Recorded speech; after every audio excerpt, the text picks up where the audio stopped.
Le ciel parsemé d'étoiles. Le monde entier le regarde. Et il file tout droit vers l'iceberg. Nous sommes en 1912, il y a un peu plus de 100 ans, lorsque Giovanni Pastore embarque sur le Titanic. Il fait partie de ces hommes qui rêvent de l'Amérique. Il devient un passager clandestin chargé de nettoyer les cuillères. Dans la nuit du 14 au 15 avril, rien n'a changé.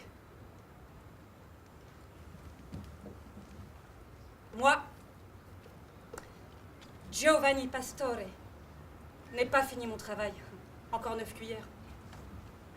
Je me suis appuyée en fait sur le fait que le personnage principal, Giovanni Pastore, il a donc fait naufrage avec le Titanic.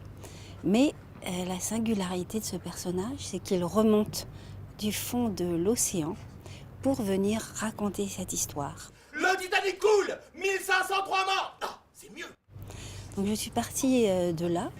Il remonte en fait avec tous les objets qui ont entouré sa vie, qui peuvent être des objets du Titanic, mais des caisses. Et c'est avec ces objets que je vais raconter cette histoire, mais que Giovanni aussi va en fait petit à petit faire apparaître tous les gens, toutes les personnes qui ont croisé son histoire. John Coffey, ce salaud lâcheur, pas voulu être de la fête. John Coffey. Chauffeur de son état. Tout au fond, 29 chaudières à entretenir. Vacances dorées à 50 degrés Celsius. Oh, vous voulez pas bronzer, John Coffey? Mais cette traversée clandestine réalisée en 1912 résonne encore aujourd'hui avec la triste actualité, car le sort de ce berger fait penser à tous ceux qui fuient encore la guerre ou la misère.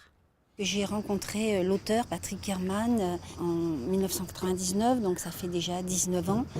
Et en fait, ces textes m'ont toujours habité et j'ai décidé seulement de le monter il y a 3 ans avec justement un ensemble de l'école régionale d'acteurs de Cannes et de Marseille, les RACM.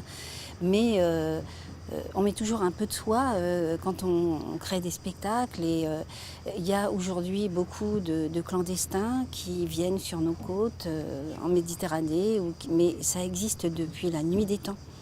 Et moi je sais aussi que dans ma famille il y a eu beaucoup de clandestins qui sont aussi venus de pays étrangers pour arriver en France. Avis aux amateurs, ne manquez pas Timon d'Athènes, le dernier rendez-vous du théâtre du Fort Antoine qui aura lieu le mardi 7 août.